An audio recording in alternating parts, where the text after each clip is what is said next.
Microphone check 1 2. Worry. Just wanted to make sure that people can say it. So anybody watching right about now, just let me know you can hear, man. Yeah, gonna take a minute for people to get in the room. Really, just wanted to do a quick live, yeah. To mark today, which is Ghana in and yeah, just deal with certain things because a significant date in the Pan African calendar. Figured I'd have a little bit of a little presentation just to really day and its significance in Black and African movement. As you know, I've been doing some lives on Pan African and African spirituality. But yeah,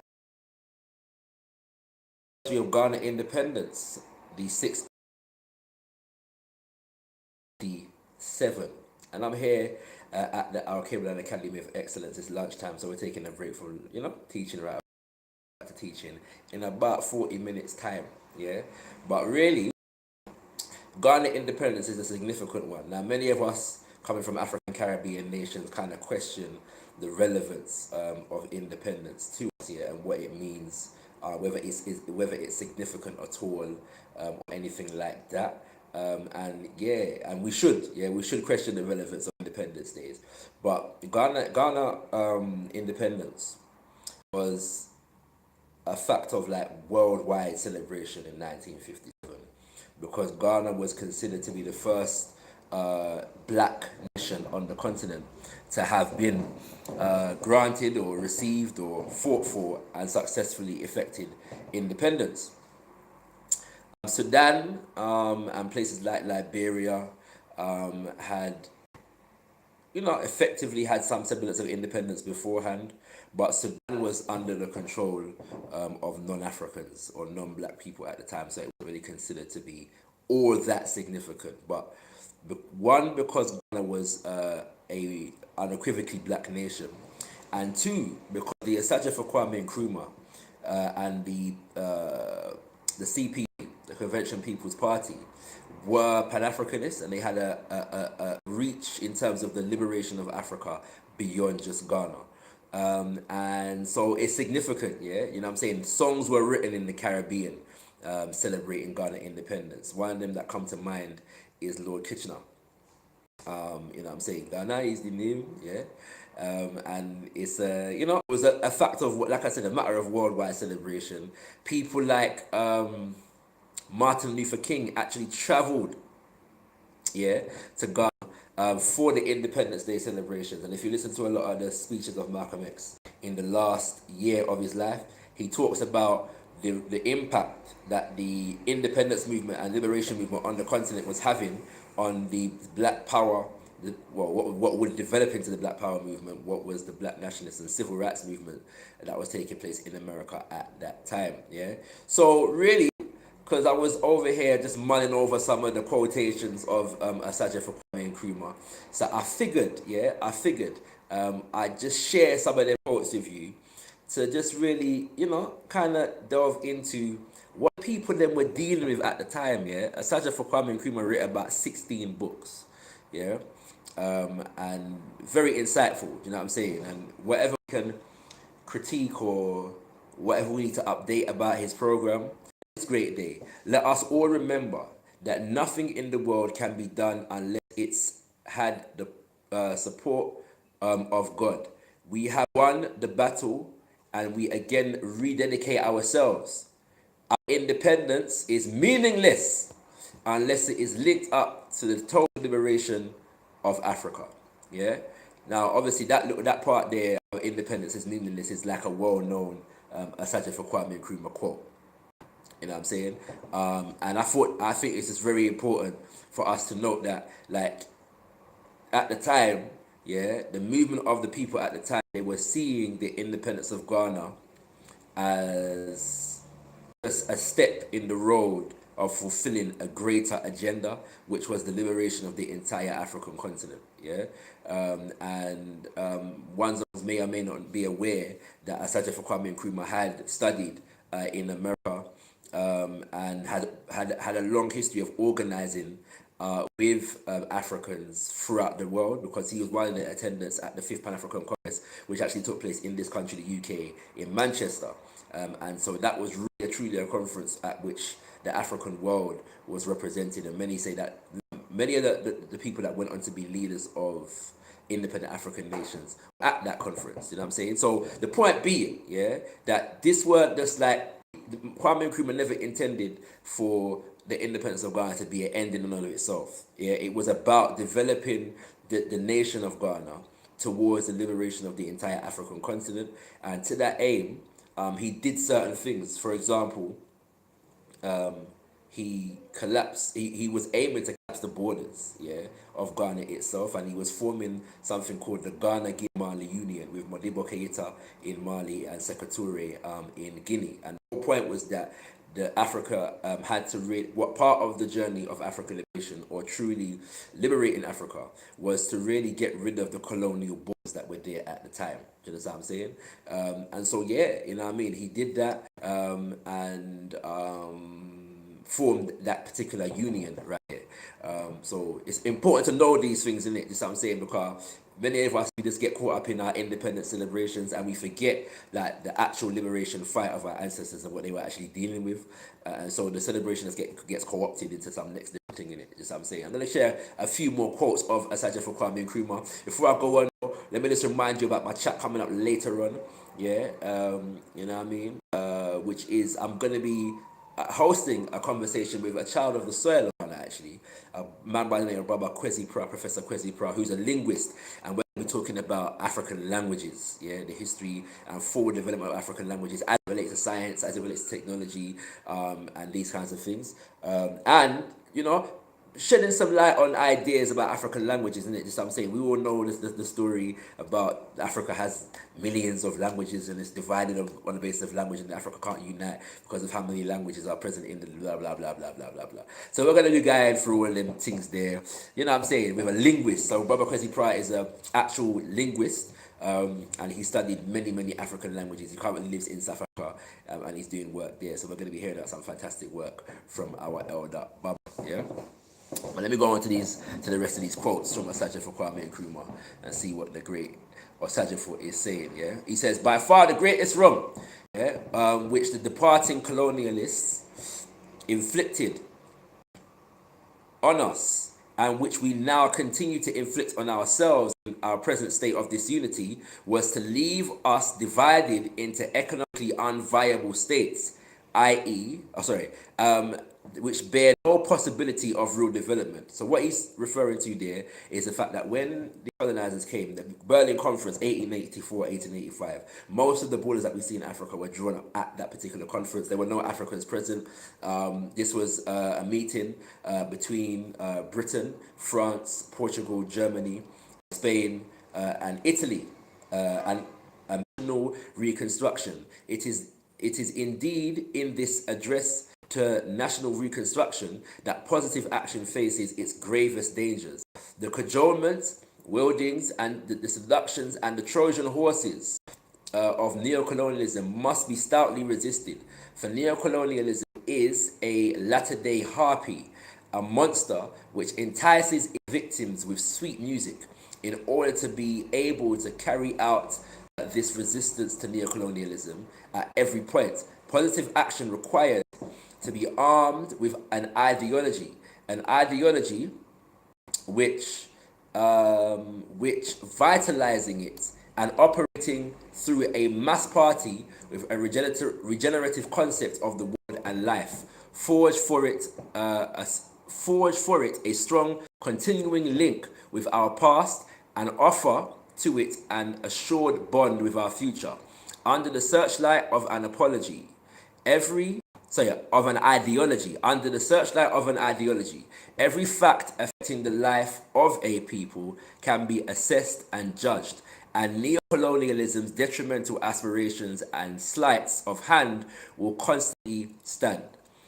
In order that this ideology should be comprehensive, in order that it should light up every aspect of the life of our people, in order that it should affect the total interests of our society, establishing a continuity with our past, it must be, in his It must be socialist in form and in content and be embraced by a mass party. Yeah.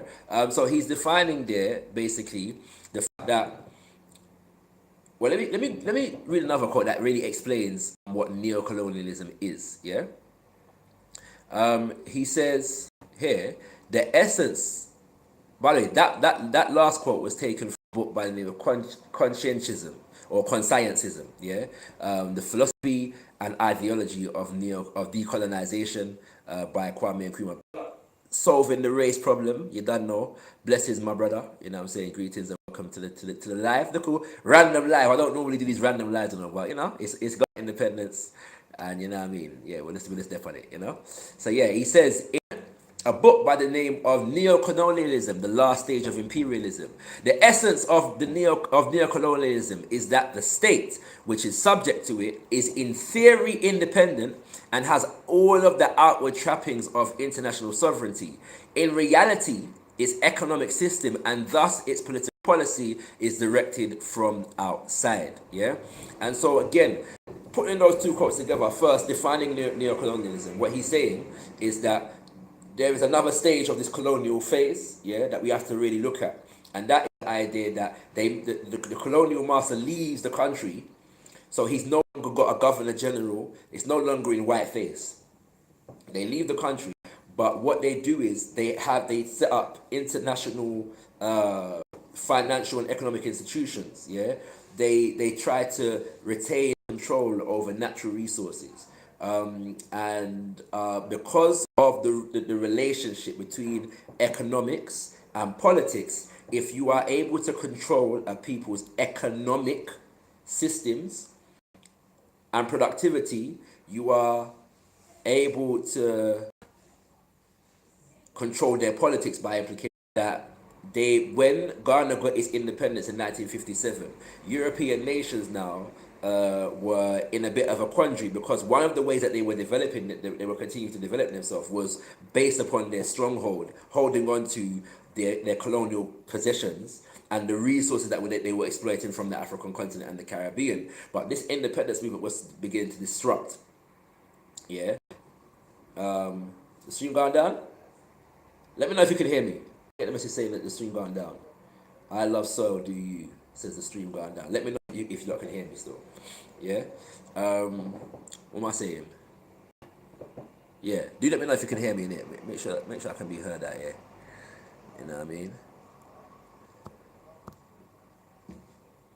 Yeah. Give me a 9 if you can hear, man. You get me? Cool. They got Bigger Valley inside, making it known. All right, cool. Yeah, so they developed all these institutions, and so what they began to do was redirect their energy towards holding on to their colonial possessions in a different kind of way. Yeah, and so this is what Kwame Nkrumah is describing here, whereby they maintain their stronghold essentially on natural resources.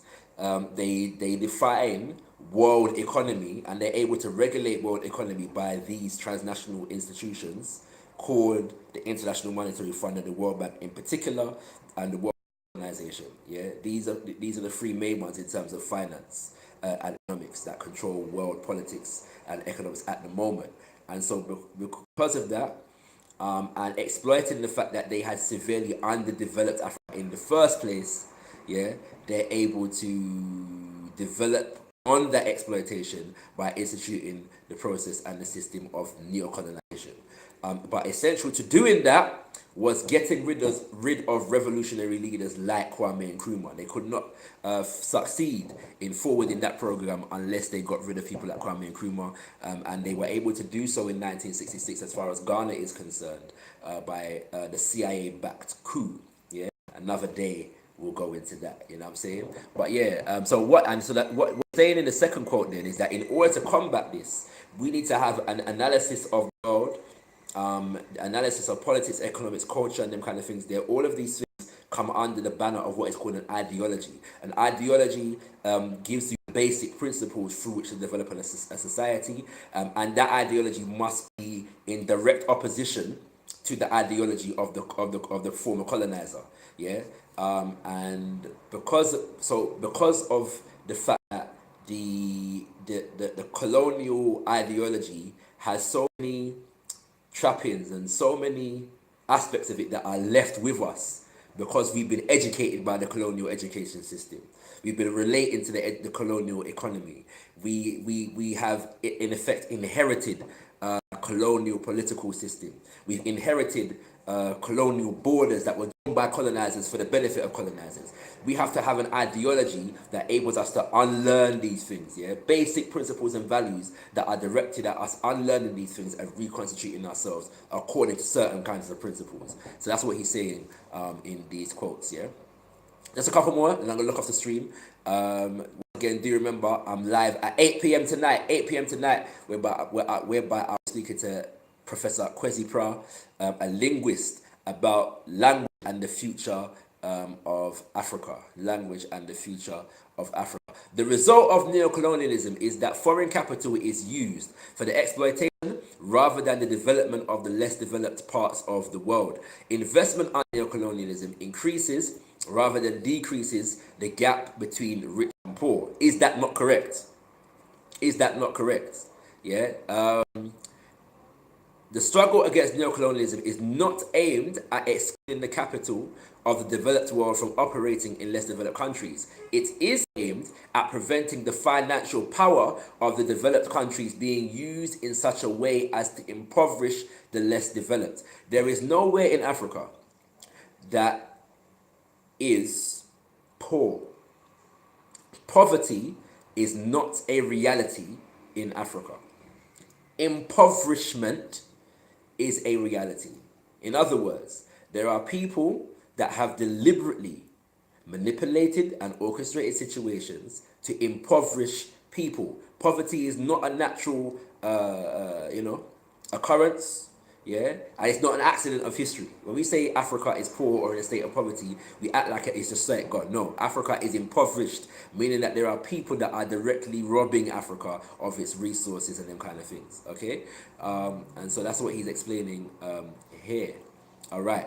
Neocolonialism is based upon the principle of breaking up former large united colonial territories into a number of small non-viable states, which are incapable of independent development and must rely upon the former imperial power for defense and even internal security. Their economic and financial systems are linked, as in colonial days, those of the former colonial ruler. You know, you'll be surprised, especially like, for example, the French speaking nations in day for they make it impossible. Us trying to continue to maintain those borders is a key reason why we're not able to develop ourselves. Yeah. One more. Old-fashioned colonialism is by no means entirely abolished. It still constitutes an African problem, but it is everywhere on the retreat. Once a territory has become nominally independent, it is no longer possible, as it was in the last century, to reverse the process. Existing colonies may linger on, but no new colonies will be created. In place of colonialism as the main instrument of imperialism, we have today neo-colonialism. And I've mentioned this already. The essence of neocolonialism is that the state which is subject to it is in theory independent and has all the outward trappings of international sovereignty. In reality, however, its economic system and thus its political policy is directed from outside. So that is really going to conclude this particular live right about now.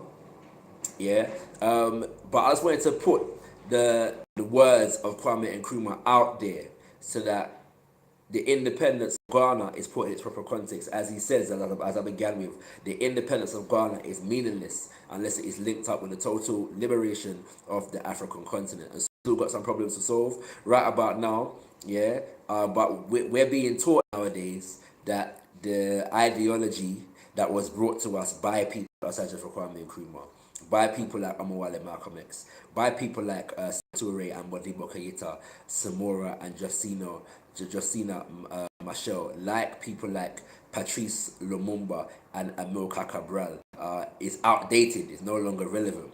While we are, basically being kind of enticed by world economics and politics under titles like democracy and development and globalization and all these kinds of things. And so I just want to encourage people to really study, on the day of Ghana independence.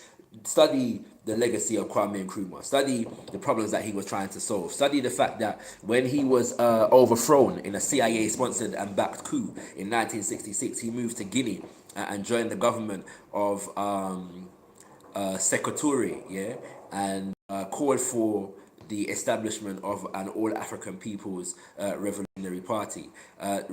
Check out the Handbook of Revolutionary Warfare. It's a very small book, you know what I'm saying? But look at really what Asante for Kwame Nkrumah was dealing with and the problems that he was continuing to try to solve. Yeah, following the independence of Ghana. Once again, it was a step in the process, not an end in and of itself. So we're going to continue some of that later on today at 8 p.m. whilst I speak to the illustrious Professor Kwesi Prah. If you don't know this man, I suggest it's very important to get to know this man. You know what I'm saying? Very, very erudite scholar, linguist, and activist in our community. In fact, he's from Ghana, but during the anti-apartheid movement in South Africa, he was actually militarily involved, yeah, gunning for the Pan-African Congress of Azania at that time. The linguist studied many African languages, and he has got to the point where he's able to pin down languages across the continent to about 8 root languages. Yeah, so all the languages have origins in 8 different root languages. So we're going to be going into that. More importantly, what we're going to be looking at is how tracing the roots of those root languages is able to contribute to Africa's scientific and technological development in 2019 and beyond. Thanks for checking out my live. You don't know. And yeah, I'll see you at 8 p.m. tonight. And forgive me, because I have no idea how to lock this off. I'm on my phone right about now. But we'll see how it goes. But yeah, blessings. 10 that word.